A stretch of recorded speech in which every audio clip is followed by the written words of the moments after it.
Le fait noir était tombé sur la petite case au milieu de la forêt.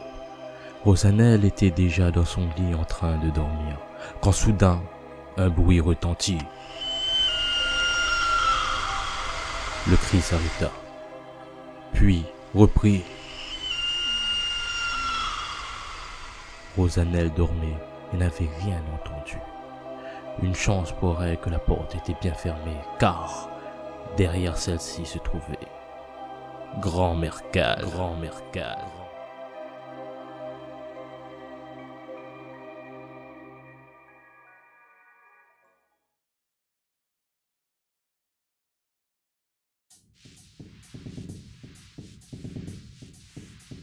Cela s'est passé au temps des esclaves.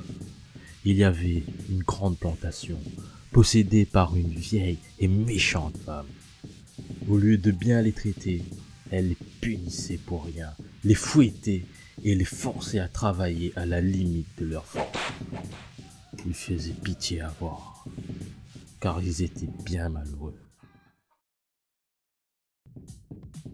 Un jour arriva chez elle un esclave différent des autres. C'était un esclave venu de Gorée, sur la côte ouest de l'Afrique. Il était grand, fort et intelligent. Il l'avait acheté pour en faire un commandeur.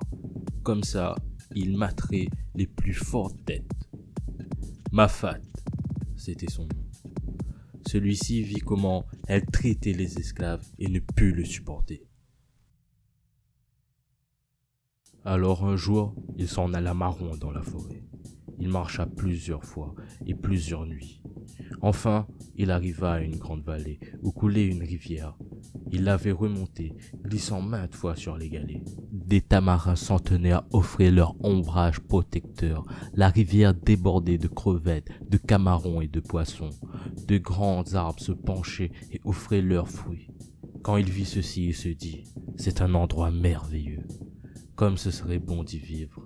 Les esclaves de Grand-mère Cal seraient heureux ici. » Alors un soir, il retourna à la propriété et invita tous les esclaves à un grand rassemblement et leur raconta ce qu'il avait vu. Ils firent ensemble un plan et décidèrent de s'évader après avoir mis le feu à l'habitation pour détourner l'attention. Mais malheureusement, un des esclaves était un macrotin. Il alla raconter toute l'histoire à Grand-mère Cal. Le lendemain, les esclaves eurent la douloureuse surprise d'être entourés par les propriétaires voisins, armés jusqu'aux dents. Mafat réussit à s'échapper, mais plusieurs esclaves périrent dans l'opération.